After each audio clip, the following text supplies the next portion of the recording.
Okay, we're underwater.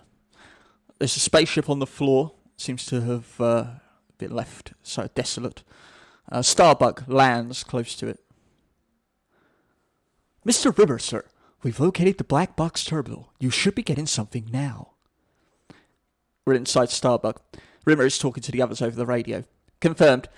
Ident details SSS Esperanto, ocean seeding ship. Mission to introduce oceanic life to potential S3 planets. This was a recon trip, a 3-year check, strictly routine, to make sure that the amino acid chain had taken. We're back inside the Esperanto. Lister, Cat and Crichton are trudging around the dark ship. They had been trying some new enhancement technique to accelerate the evolutionary process. Top their best projections. They've got 5 million years of evolution in 3 solar years. So what happened? Final entry, routine stuff. They spent the day cataloguing and indexing new life forms. Then it stops. The question which occurs, if this ocean is supposed to be teeming with new life forms, where are they now? What are you implying, Crichton? No implication intended, sir. Yes, there is. You're saying that there's some huge damn fish out there, aren't you? Some kind of gigantic, weird, prehistoric leviathan who's porked its entire way through this ocean. That's one option. Any alternatives? None that occur. Hey, wait a minute! I got it! Don't fish swim south for the winter? No, that's birds, sir. Birds swim south for the winter? How do they breathe? Lister discovers a skeleton. Guys! Rimmer, you getting this? Oh my, well, it looks like Norman Bates' mum. Everyone follows Lister in. Crichton begins to scan it. Human, male, Caucasian. Course of death, gunshot wound to the head. From the entry and exit wounds, most likely self-inflicted. Hey, here's another one. There's a body hanging from a pipe with a noose around its neck. 2 suicides. There's more. The group moves on to examine yet another corpse. A male, Oriental. Clearly he has committed seppuku. Hey, look what I found. Cat holds up a fish corpse. Crichton begins scanning it. Species unknown. Similar to her haddock. Course of death. Suffocation? What? What is it? This fish suffocated in water. It voluntarily closed its own gills. Are you saying that this haddock committed suicide? I'm merely stating the known facts. This fish relinquished its life of its own free will. Damn fool. Why would a haddock kill itself? Why am I even asking that question? Hang 5, guys. I'm getting something. He committed suicide. He committed suicide. He committed suicide. And the fish committed suicide. There's some kind of link here. I can't quite make it. Hang on a minute, guys. Lister sees something in the distance. Check this. It's an unknown compound. Best guess is some sort of hallucinogenic venom secreted from a placine source. Not unlike Earth's octopus or giant squid. This is octopus ink? Well, I'm just completing a chemical analysis. What? Come on, sirs. We have to go. What's happening? We have to go. Crichton, what's going on? Enter an airlock. Repressurizing now. Some kind of sea creature, a life form we have never encountered before, attacked this ship. Its defense mechanism is a curious one. It secretes a venom, a poison, possibly even a hallucinogenic, which dysfunctions its prey by inducing despair. That's why the crew members, and even that fish, committed suicide. Unfortunately, we have become contaminated. It's a greatly reduced dose, but we may find that we do experience moments of despair and anguish. What about Lister and the cat? I'm okay. I don't seem to be affected. It's true, I don't think anyone ever truly loved me in my entire life, but that's nothing new about that. What's going into you guys? This is like Saturday night at the Wailing Wall. Why is it always me that has to be the strong one? I mean, you guys just fall apart. I think we should get back just as soon as we can and take a mood stabilizer. I suggest lithium carbonate. I know that emotionally this probably isn't the news you want to hear right now, that there's a blob on the sonar scope the size of New Mexico and it's heading your way. I think our friend the Suicide Squad is about to make an appearance. That was Holly. Where is it precisely? Directly above you, about 2,000 fathoms and diving. Oh, thanks a lot, Rimmer. You know the state we're in. You have to go and give us news like that. You couldn't have lied.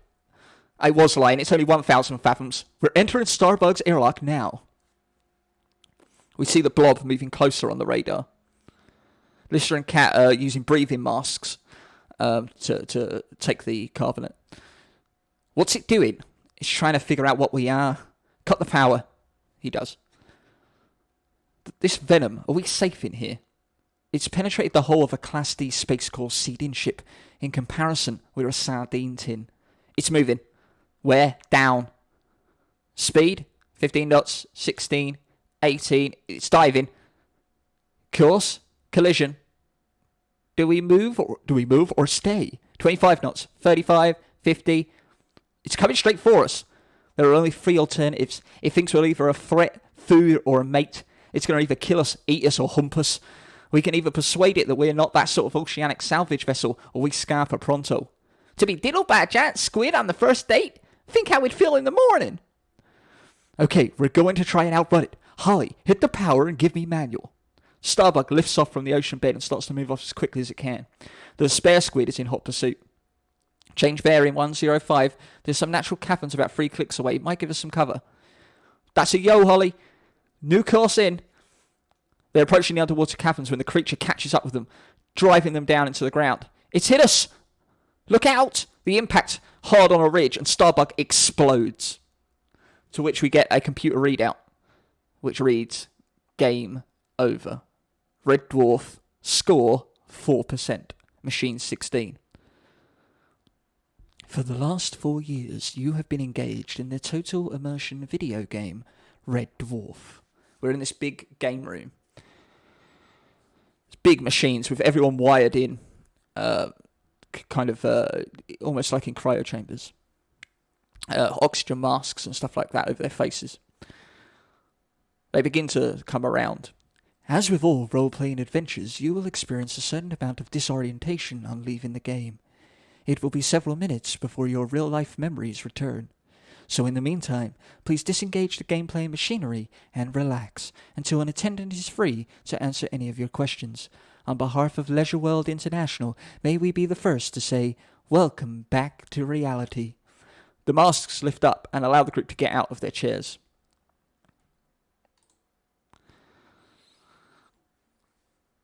Lister's hair is straight and he has a ponytail, no dreadlocks now. Crichton has a metal skull plate but has human hands and feet. Rimmer's hair looks like Dr. Emmett Brown's from Back to the Future, just all flailing. This is a very, very bad dream, right? Rimmer stumbles and is caught by Lister. I'm not a hologram. I'm half human. What the hell's happened to my teeth? Cat appears with a giant overbite and a bowl haircut. I can open beer bottles with my overbite. An attendant appears in the doorway. All right, lads. How you feeling? A bit wonky? Perfectly normal. You'll be alright as rain in 20 minutes. So if you could just move through into the recuperation lounge, I can get things ready for the next lot. The next lot? Yeah, very popular game. It's Red Dwarf. It's got a 2-year waiting list. Only got 20 machines, so how'd you get killed then? Some kind of squid. The despair squid. There's no way that should have killed you. Why don't you use the laser cannons? It's obvious. Starbug didn't have a laser cannon capability. You twonk, use the laser cannons on the crest. What's it? Esperanto. That's how you get out of it. How are we supposed to know that, you brummy git? Esperanto, that's a clue, isn't it? Esperanto, hope, hope defeats despair, despair, the despair squid. It's a blatant clue, isn't it? Blatant. If you didn't get that, you must have been playing like puddings. Which one was playing Lister then? Me. Did you get Kachansky? Was I supposed to? Supposed to? That's the objective of the game for Lister, you twonk. You get separated to begin with, and basically it's a love story across time, space, death, and reality. You must have the easy stuff, though. Here, what do you think of that planet of the nymphomaniacs? The planet of the what? What, you missed that? Oh, that's a riot. Some people spend years on that. Which one was Rimmer? Me. Oh, he's amazing, isn't he? You can say that again. How long did it take you to suss him out then? Oh, I had him sussed right from the beginning. Really? You found the captain's message right away? What captain's message? The one that's in the microdot in the eye in Rimmer's swimming certificate. Well, that's the clue, isn't it? Rimmer having a swimming certificate and not being able to swim. That's a clue? It's a blatant clue, isn't it? A blatant clue to what? A blatant clue to the truth about Rimmer. What truth? The truth to why he's such an insufferable prat. That's because of his parents, his upbringing, his background. The fact that he was never loved. No. Yes. No. Yes. No. What was it, then? He was a handpicked special agent for the Space Corps. He had his memory erased and he was programmed to behave like a complete twog so no one could suspect he was on a mission to destroy Red Dwarf in order to guide Lister to his destiny as the creator of the second universe. You what? Yeah, you know that bit where Lister jump-starts the second Big Bang with jump leads from Starbuck? Jump-starts the second Big Bang? Well, that's the final irony, isn't it? Lister, the ultimate atheist, turns out in fact to be God. What? It's all in the captain's message. It's all in the macrodot. Hang on a minute. Are you seriously telling me you were playing the Pratt version of Rimmer for all that time? For 4 years? Whoa, that's a classic, that is. That's a classic. A new group of people arrive. All right, lad, which one's Lister? One of the group raises their hands. Right, got the food bag, biofeedback catheter. It's all there. You can start plugging yourself in. Here. Whatever you do, don't mix up the food line with the catheter, will you? I had some bloke who did that and didn't spot it for 2 days. Okay, Crichton, here you go, son. Okay, Cat, River. Hey, guys, give us a bit of room, will you, please? Well, where do we go? We don't know who we are. Our memories haven't returned yet. The Recuperation Lounge, I keep telling you, blimey. No wonder you only scored 4%. Yeah, what a bunch of twonks. We enter the Recuperation Lounge. I'm not Lister, then. I'm not me, am I? None of us are who we thought we were, sir. This is going to take some getting used to. I'm not Rimmer, then. No. I'm not a hologram. I'm not Rimmer. Well, if we are not who we thought we were, who the hell are we? The kind of sacks who want to spend 4 years playing a computer game, if we're running away from God knows what, or we have nothing worth living for in the first place. A nurse arrives. Is there a Twain Dibley in here? Pardon? Dwayne Dibley? No, sorry. Wait a minute. How do you know there is no one called Dwayne Dibley in here? It could be you. No, this is right, Dibley. This is the Dibley party. Which one's Dwayne Dibley? No, please. No, I don't want to be Dwayne Dibley. The nurse finds Dibley's bag with his ID and gives it to him. It's you. Here are your party's clothes and possessions. The medical officer will be down in 20 minutes. Dwayne Dibley? How can I be called Dwayne Dibley? Lister starts going through the case. It's true. It's got your photograph, name and address on it, and everything. There's an anorak in here. White socks, nylon shirt, plastic sandals, Artex vest, cardigan, and a key to the Salvation Army hostel. It doesn't make sense. I'm sorry, but I'm afraid it makes perfect sense, Dwayne. Imagine a guy with no elan, no style, a misfit. Doesn't it just make total sense that this hapless creature would give his buck teeth to play someone like the cat in a computer game? So this is really me? A no-style gimbo with teeth the druids could use as a place of worship? Crichton, open the next one. Listen, whoever you are, don't push your luck by ordering whoever I am around, because almost certainly whoever I am, I'm not the kind of guy who's going to take any crap from whoever you are. So before you start ordering me around, let's establish whether I'm the kind of guy who doesn't mind being ordered around, or if I'm the kind of guy who gets all uptight by being ordered around by whatever the kind of guy you are. Clear? All I said was open the next one. Lister has grabbed another bag. All right, this one's you. Oh, who am I? Wow, you're a detective in the cybernautic division of the police department. Oh, golly, really? Yeah, this is your badge. A detective, huh? What's my name? Jake? Jake Bullet? Jake Bullet, cybernautic detective. I like that. That sounds like the kind of hard-living flatfoot who gets the job done by cutting corners and bucking authority. And if those pen pushers up at City Hall don't... And if those pen pushers up at City Hall don't like it, well, they can park their overpaid fat asses on this mid-digit and swivel till they squeal like pigs on a honeymoon. On the other hand, Mr. Bullet, perhaps the Cybernautics Division is in charge of traffic control. You just happen to have a rather silly macho name. Oh, yes, that's a very good point, sir. I didn't think of that. Dwayne is holding up a pair of sandals. Dwayne Dibley! So whoever you are, who's next? Oh, so whoever you are, who's next? I don't want to know. Someone else look. Stand aside. Let the law handle this. Crichton, Jake, grabs the next one. No photograph. Name, Billy Doyle. Everyone looks at Lister. Not necessarily. It's not necessarily me. Billy Doyle. Lister investigates the suitcase. Well, that's a name that came from the wrong side of the tracks, isn't it?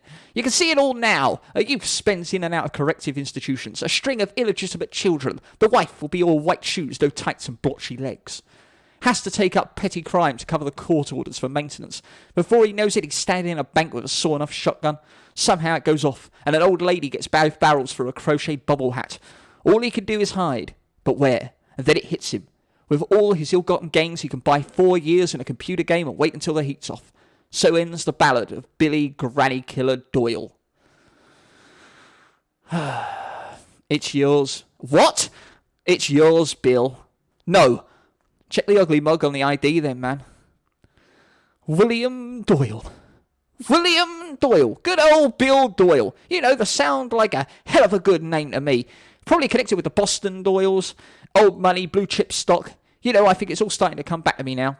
What puzzles me slightly is what a man of such undoubted good breeding would be doing wearing a coat that smells like an elderly male yak has taken a leak in both the pockets. Well, isn't it obvious? No, it isn't. Oh my God, my name is Billy Doyle. My cologne is odor yak urine. So who am I then? He opens up the last case. Wow, look at my gear. This stuff's really, really expensive. Are you quite absolutely sure this isn't my box? Who are you? What do you do? I work for some company. CGI? I've got a limo in the long-term car park. Well, clearly you were privy to all the breaks and advantages that life denied poor old William Doyle here. Jake has found an ID badge. Sir, I think you should take a look at this. Willie, meet your brother, Sebastian. Well, half-brothers, uterinal, same mother. They have this moment of looking at each other in disbelief. We cut to a corridor outside the lounge. Jake walks out first, dressed in a suit, trench coat and a hat. This is a crazy idea. We can't leave now. Our memories haven't returned yet. Billy comes through next, looking like a homeless combination of Columbo and Albert Einstein. We've got to find out more about ourselves. I refuse to accept I'm a alky dropout, yak coat wearing half-brother. Dwayne stumbles out next, wearing some remarkably uncool clothes and toting a thermos. Dwayne Dibley! Sebastian, wearing a dark overcoat over some nice tan clothes, he saunters nonchalantly until he notices the viewer on one side of the hall. It's like a telescope thing that you can like binoculars. He starts looking through it to see the new crew of the Red Dwarf playing the game. It's very heroic and macho. Kachansky storms into the cockpit and confronts them. Are you crazy, Lister? Are you totally nuts? You risk your own neck and everybody else's just to save my life? You do that again and I'll kill you. The new Lister stands up. Hey, Kachansky. He throws away his cigar and grabs her around the waist and pulls her close. Shut up. And then they passionately make love. Sebastian looks just really depressed and walks away as he sighs. They enter the car park level of the building. There's a poster stuck on the wall that they begin to read. Vote fascist for a third glorious decade of total law enforcement. Be a government informer. Betray your family and friends. Fabulous prizes to be won. They arrive at the limo, which is covered with a car cover. There it is. They take off the cover. This is your car? Bay 47. Suddenly a young child runs into view and across the car park. Another man in a suit chases him. Halt or I'll fire. The child runs between Billy and Jake, and the cop raises his gun at them. Move, voters! Jake grabs Billy and stops him from moving. Move an inch and I'll crush every bone in your body. The cop approaches the group, having lost the girl. You helped an enemy of democracy escape. She was stealing an apple of the people. Jake whips out his ID. Bullet. Cybernautics. That's traffic control. Jake, crestfallen, looks at his badge. Kneel, voters. You are under sentence of death. There's movement in the shadows. Come out of the shadows, voter. Sebastian walks out. His arms raised. What's the beef? Did she steal your lunchbox? The cop looks and realises who he is. Many apologies, Voter Colonel. Had I known it was you. He lowers his gun and lowers his head and clicks his heels and salutes. Forgive me. You know me? Of course, Voter Colonel. Who am I? You are Colonel Sebastian Doyle, Section Chief of CGI, Head of Ministry of Alteration. Remind me a little. What do we do at the Ministry of Alteration? You change people, sir. In what way? You change them from being alive people to being dead people. To purify democracy. Purify? No one has done more to purge the ballot boxes than the Voter Colonel. So why has he been away for 4 years? Excuse me, Voter Colonel, but this is some sort of test. Answer him. The rumour was that you had grown weary of your glorious duties and had gone away in secret to renew yourself. The little girl runs out of her hiding place and tries to run away. Halt! The cop raises his gun and fires a few shots, then slumps to the ground, revealing that Jake Bullet, Jake has aimed the gun and shot the cop. The view switches back to Starbug, where actually Lister, Cat, Crichton and Rimmer are acting out their adventures in the Totalian state, unbeknownst to them. Crichton is holding a crossbow. I killed him. We cut back to the car park. Let's get out of here. In the car. We cut back to Starbug. Get in the car. I killed him. We haven't got time for that, Crichton. In the car. I killed a human. In the car. They all sit on boxes and trunks in Starbug, arranged in a 2x2 grid in a car shape. Lister is driving. Crichton is in the front seat. Passenger, Cat and Rimmer in the back. Look out! Fascist cops by the left. And they're armed. You're hit! Ah! Hello, for the 3,000th time, you're hallucinating. Can anyone hear me? Uh-oh, speed bumps. Chicane. Look out, the barrier. Brace yourselves, we're going through it. Oh, motorcycles. Looks like they're carrying personal rocket launchers. That bridge, think we can make it? It's raising. Got any better ideas? Let's do it. Whoa! We made it! Nice driving! So long, suckers! Uh-oh, helicopters! Oh, I'm going to have to dump the limo. Lister swerves around a bit and brings the limo to a halt. Okay, come on, go! They all get out of the car and run around the trunks in Starbug. Down that alley! We cut back to an actual alley we see in the hallucinogen. As Jake is standing off to one side. I killed him. I killed a human.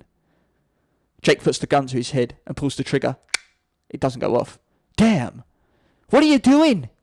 It is fundamental to me to never take a life, no matter what the provocation. I could have stunned him.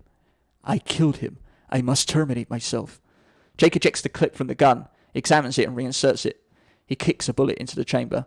This is a nightmare. I'm on the run from a fascist police with a murderer and a mass murderer and a man in a Bright Idol shirt. A flotsam, jetsam, human wreckage sputum bag who smells like a yak latrine. And now my best flashing Mac is about to be splattered with an android's brains. I'm after you with a gun. Yeah, count me in too. Ditto! But there's only one bullet left. Ah, we could put our heads together and the bullet could go down the line. They all get their heads really close together in a line now, and Jake holds the gun to his head. In reality, he's holding a crossbow loaded with a bolt against his head in Starbug. Crichton, I'm broadcasting on a higher frequency. Can you hear me now? Did somebody say something? You're hallucinating. Put the gun down. I think I'm going to put the gun down. Walk forward 3 paces. I think I'm going to walk forward 3 paces. Well, he's cracking up. I have a strange compulsion to pick up this fire extinguisher and twist the release wheel. Have you quite finished being strange? Crichton puts the canister of lithium carbonate back down, which is what he picked up in reality. I'm sorry, sir. I don't know what came over me. They all put their heads together again and put the gun ready. Okay. You're hallucinating. The group appear to snap out of it. What? I thought you weren't going to make it. Welcome back to reality. What happened? You had a group hallucination brought on by the ink from the despair squid. You were about to commit suicide, just like the crew of the Esperanto, until the mood stabilizer saved you. the lithium carbonate. What? We could have really killed ourselves. Of course, the hallucinations were designed to induce despair, to attack the very things which we each consider quintessential to our self-esteem. Take Mr. Rimmer. Back there, he could no longer blame his failings and shortcomings on his parents, because he shared an upbringing with you, sir, his richer, more important half-brother. The cat lost his cool, and life for him no longer had any meaning, because he is so mind-meltingly shallow. That's right! Superficial is my middle name. And you, sir, you have always prided yourself on being a good man, and a man of moral courage. So when you thought you were a mass-murdering butcher in a totalitarian state, despair. Despair destined to drive you over the edge. And with you it was taking a human life. Precisely. I'm not Dwayne Dibley? No. I am Rimmer. I'm afraid so. So what happened to the despair squid? I took care of that, Holly. Limpet mines, there's enough fried calamari out there to feed the whole of Italy. Well, I say, let's get out of here. Flight coordinates program, switching to pilot cooperation until we hit the surface. Those planet engineers really screwed up in a big way here, didn't they? Playing God. The evolutionary process threw up a life force so much stronger and more deadly than any other species. Damn near wiped out everything on the entire planet, spreading despair and destruction wherever it stuck its ugly mush. That sounds rather reminiscent of a species sitting not a million miles away from me now. You probably have to be a mechanoid to fully appreciate that one. Crichton, no one likes a smart aleck android. Hit the retros. We're on our way, sir. Starbug lifts off the ocean floor, to which we get the ending. It's cold outside, there's no kind of atmosphere, I'm all alone. More or less, let me fly far away from here. Fun, fun, fun, in the sun, sun, sun. I want to lie shipwrecked and comatose, drinking fresh mango juice. Goldfish shows nibbling at my toes. Fun, fun, fun, in the sun, sun, sun. Fun, fun, fun, in the sun, sun, sun. I pack my bags and head into hyperspace where I'll succeed at time warp speeds. Spend my days in ultraviolet rays. Fun, fun, fun, in the sun, sun, sun. We'll lock on course straight through the universe, you and me and a galaxy. Reach the stage where hyperdrive's engaged. Fun, fun, fun, in the sun, sun, sun. Fun, fun, fun, in the sun, sun, sun. Do do do do do do do do do do. Boom.